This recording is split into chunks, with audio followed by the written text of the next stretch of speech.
What if I told you that the Iraq War was perhaps the United States' greatest act of strategic stupidity in the last 30 years? At least taking into account what is called realpolitik. Think about it for a moment. What are the main threats to Washington's interests? China, Russia, North Korea, and Iran. Remember that Iran is a regional power in the Middle East. They have almost 90 million inhabitants and tons of natural resources, with the second largest natural gas reserves in the world and the fourth largest oil reserves. In short, Iran occupies a key strategic position in the Middle East. What's more, Tehran is on the verge of developing its own atomic bomb. While having to deal with such an adversary in this corner of the planet, it turns out that the greatest wall of containment against Iranian expansionism was none other than Saddam Hussein.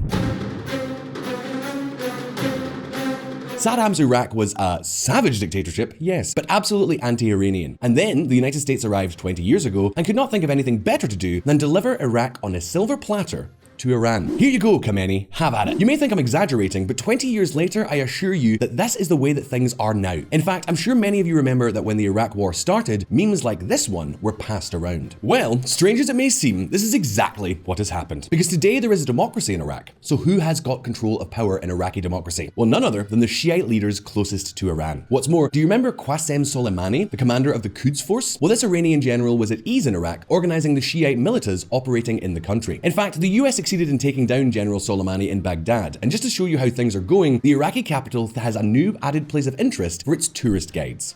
Check this out. The wreckage from the US drone strike that killed Qasem Soleimani and Abu Mahdi al-Mohandes in Iraq last year is now a memorial site on Baghdad's airport road. You have to admit that even Turkmenistan has more taste when it comes to making monuments. But anyway, back to the point. The bottom line is that Iran represents a growing threat as it gets closer and closer to having the atomic bomb. And now it is expanding its influence over Iraq, the world's fourth largest oil exporter and the second largest within OPEC. However, VisualPolitik viewers, the situation could be about to change in favor of the United States. So the question is, to what extent might Iranian influence over Iraq dissipate? What role will this gentleman you are seeing on the screen right now, who looks more like an advert for the Revenge of the Sith movie than an actual Iraqi political leader, play? Today on VisualPolitik, we're going to answer all of these questions, but first, let's take a look at some history.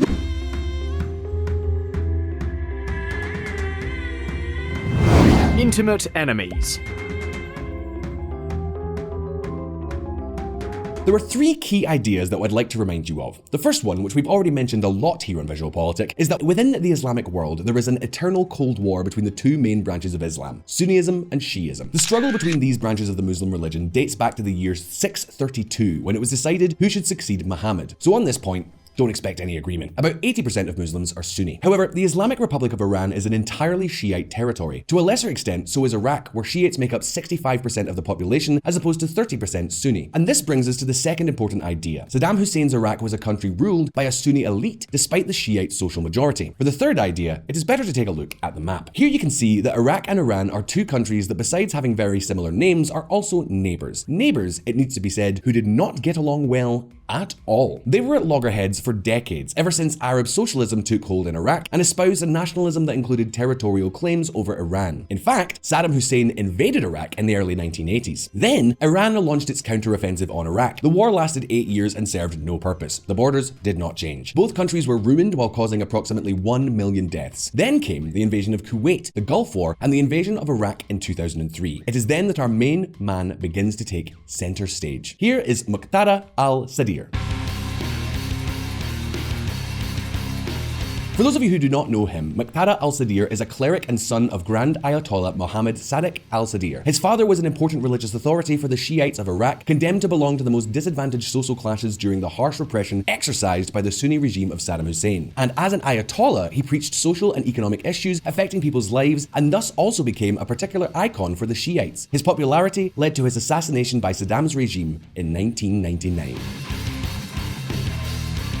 The Shiites were the main opposition to Saddam's regime. After his fall, some of their leaders cooperated with the United States to work together in the creation of the new Iraq. This was not the case with Muqtada al-Sadr, who was radically opposed to the US occupation. Many Shiites who had already been followers of Grand Ayatollah al-Sadr saw his son as a symbol of resistance to the invader. And so, al-Sadr became one of the best-known leaders of the Iraqi insurgency, with great power and influence in the center and south of the country, as well as in Baghdad, in the capital's al-Zura suburb, known today as al-Sadr near city. Well, to fight against the invading troops, Muqtada al-Sadr created a militia, the Mahdi Army, operational between 2003 and 2008. This militia reinforced al-Sadr's status as one of the most influential men in the new Iraq. However, this was not the best way to come to power, because as I was telling you before, the United States established a democracy in Iraq. And of course, in the Iraqi population, the Shiites are the majority. So the Iraqi Ayatollah Ali al-Sistani called on the various Shia parties to present a single list for the first free elections. Muqtada al-Sadr and the other Shiite leaders agreed, and the unified Iraqi alliance won the 2005 elections.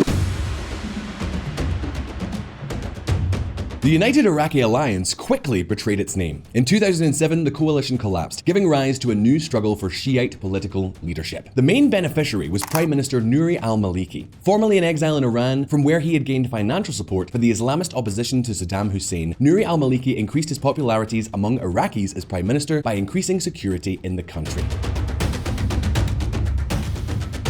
Muqtada al-Sadr moved pragmatically in politics. He granted or withdrew the support of the Sadrist movement depending on the influence he could gain over the various ministries. His ideology has two pillars: Shiite religious thought and Iraqi nationalism. It has therefore always been opposed to foreign interference, whether from the United States or Iran. US troops withdrew in December 2011. However, a new threat began to spread over Iraq in 2014.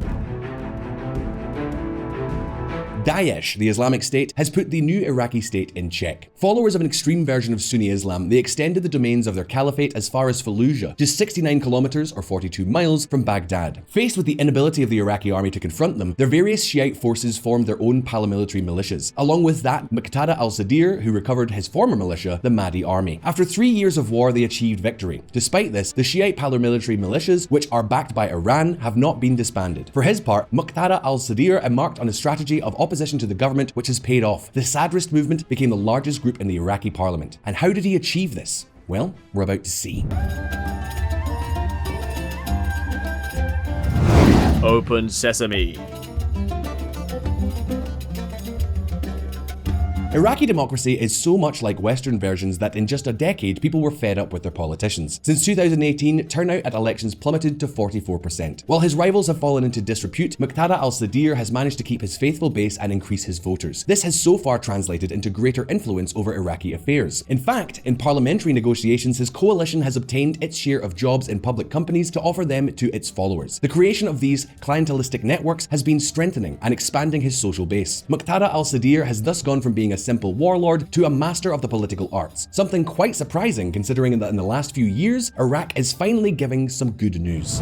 Baghdad's Green Zone reopens to the public after 16 years. The Green Zone was the only secure area within Baghdad itself. It is where the US Embassy is located, as well as various government buildings. Throughout all these years, it has been an armoured zone because since the US invasion, Iraq has been a real powder keg. The fact that it is now open to the public again is the best sign that the situation is relatively calm. And I'm thinking there are a few of you thinking, but Grant, what is all this discontent about? Well, the point is that many Iraqis are seeing how their rulers are more concerned about catering to Iran's wishes than working for national interests. Iraq is an oil-rich country. However, the population does not see the benefits of their own dinosaur juice. This is evident if we take a look at the Iraqi state budget. Iraq's budget amounts to $90 billion. Looking at the dark blue, you can see how about 2/3 is swallowed up by the salaries and pensions of public sector workers. If we add to that the capital expenditure, the truth is that a very small part of the budget is left for the investments that are needed to improve the living standards of Iraqis. Precisely one sector in need of investment is the energy sector. For example, Iraq has gas reserves 5 times larger than those of Oman. However, its production is 4 times smaller. Its production is so low that it barely covers half of the country's own consumption. And the reality is even more scandalous. It turns out that Iraq is flaring much of the natural gas coming out of its oil wells because it does not have the infrastructure to capture and use that gas. So who is the main beneficiary of Iraq needing to import gas? I bet you didn't see this move coming. Iraq owes Iran $11 billion for gas imports, says Iranian ambassador. This suits Iran just fine, because US sanctions prevent it from exporting its natural resources, but Washington grants exemptions to Iraq because the country needs Iranian gas to cover 1/3 of its electricity production. In fact, when there are problems with Iran's gas supply, blackouts occur. Those of you who have been watching VisualPolitik for a long time already know that we often repeat that countries whose energy supply is not secure have a lot of difficulties getting their economic sectors to prosper. Everyone understands this, even the Iraqis, who are outraged that their rulers serve Iranian interests more than those of their own state. However, this is something that is collapsing under its own weight, and not because of a religious issue, far from it. As is obvious, Iraqis are wondering what the government is doing with the record revenues gained in 2022 from the oil sector, $115 billion to be exact. And not surprisingly, when they do get the answers, it's even worse. Heist of the century. How $2.5 billion was plundered from Iraqi state funds. In Iraq, ghost workers are all the rage. These are workers who do not exist, but they collect their salaries. In other words, the rulers have fictitiously fattened the lists of public workers to pocket their salaries. It is estimated that 10% of public employees are ghost workers. So yes, Iraq has evolved a lot. It is getting safer and there is democracy, but it is a hyper-corrupt country. In any other place, people would criticize it and say, hey, look what a scandal this politician is creating. He's blatantly stealing the money. But in Iraq, it's not that simple. The country has oil coming out of its ears. Technically, its per capita income is that of a country like Jordan. However, the standard of living is not equivalent. Public services leave a lot to be desired, and there are still even power cuts. And you will probably say, okay, but is that so important? Well, that is exactly what brought the Taliban back into power in Afghanistan. People were fed up with the corruption and the state institutions not working. In the case of Iraq, how could the situation change? Check this out.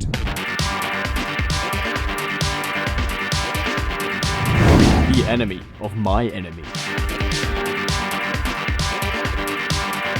Iraqis already erupted against the Iraq government in large protests during the fall of 2019. They demanded an end to corruption and better public services. They succeeded in getting the prime minister to resign. Even so, the protesters were brutally repressed, but not at the hands of the state security forces, rather at the hands of the Shiite militias accountable only to Iran, the same ones who were waiting for orders from General Soleimani. In 2021, this repression took its toll on Iranian-backed political parties led by former Prime Minister Nouri al-Maliki. The Saddrist movement announced that it would seek a government that excluded all pro-Iranian factions, a government by and for Iraq. It gained important allies for this: Masoud Barzani, leader of Iraqi Kurdistan, and Mohammed al-Halbusi, leader of the Iraqi Sunnis. Al-Halbusi himself made this statement about the negotiations with al-Sadr. The time for foreign interference in the formation of Iraqi governments is over. And today, the mountains and deserts of Iraq are moving towards the honorable Najaf for discussions of a purely national Iraqi government, neither Eastern nor Western. Mohammed al-Halbusi. Neither East nor West is al-Sadr's favorite slogan to describe how the Iraqi government should be. An Iraqi nationalist proclamation equally opposed to both Iranian and US interference and leaving behind Shiite religious mandates to build a new Iraq hand in hand with Sunnis and Kurds. In the meantime, however, Iran did not stand idly by.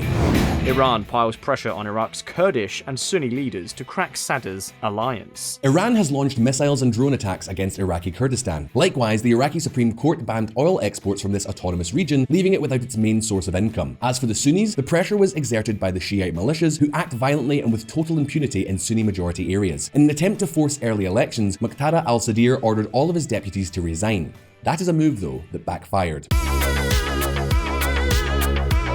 When the representatives of the Saddrist movement gone from parliament, their seats were taken by members of the pro-Iranian parties. These forces succeeded in forming a new government with Mohammed Shia al-Sudani, a former al-Maliki minister. Supporters of the Saddrist movement held protests in Baghdad that led to violent clashes with Iranian-backed Shiite militias. Iraq was on the brink of civil war until Muqtada al-Sadr ordered the withdrawal of his followers. Iranian pressure also reaches the religious arena. A central doctrine in Shiite Islam is the concept of marja. It means that every Shiite Muslim must have a spiritual leader whose edicts are unquestionably followed. Muqtada's father, Ayatollah Muhammad al-Sadr, did have the qualifications to be a spiritual leader, but Muqtada does not. So when al-Sadr's father was assassinated, the followers of the Saddrist movement were forced to follow another cleric in religious matters and turned to Ayatollah al-Hariri. It's a lifetime job, but it seems that no longer applies. Al-Hariri retires from working as a religious authority and advises the believers to follow Khamenei's authority in Iran. No marja resigns during his lifetime, and on top of that, the fact that him being an Iraqi Ayatollah and recognizing the religious authority of Khamenei, Iran's supreme leader, indicates that Tehran influenced his decision with the aim of reducing al-Sadr's power. But this move to subdue the Saddrist movement supporters has failed. His followers have remained loyal, and Iraqi nationalism, which puts political interests before religious ones, has been strengthened. Clearly, Muqtada al-Sadr is not the perfect ally of the United States, but given what has been seen in Iraq, he may be the least bad option. A strong Iraq governed by a coalition of Shiites, Sunnis, and Kurds to oppose Iranian dominance would allow Washington to divert its attention to other more far-reaching threats such as Russia and China. That doesn't sound so bad, but now it's over to you. To what extent can there be a democratic Iraq independent of Iranian interests? Do you think that the Muqtada al-Sadr option would be beneficial to the United States? You can leave me your answer in the comments below. And as always, don't forget that we release new videos here every week, so subscribe to our channel so you don't miss any updates. If you like this video, like it, so we know. All the best, I hope you enjoyed the video, and I'll see you next time.